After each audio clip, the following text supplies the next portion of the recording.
Paraan para makita ang hinahanap sa mall na kaibigan o kamag-anak.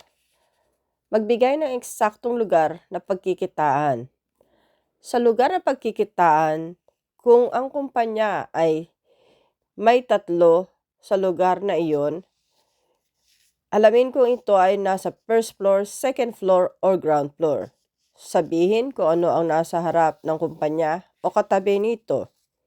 Magtanong sa mga gwardiya kung saan ang kumpanya na hinahanap dahil mas alam nila ang lugar na iyon. Pag sinabi ang oras na pagkikitaan, sabihin pag malilate para hindi nag-aalala ang naghihintay. Huwag pabago-bago ng pwesto sa iyong paghahanapan sa lugar. Maging pirme.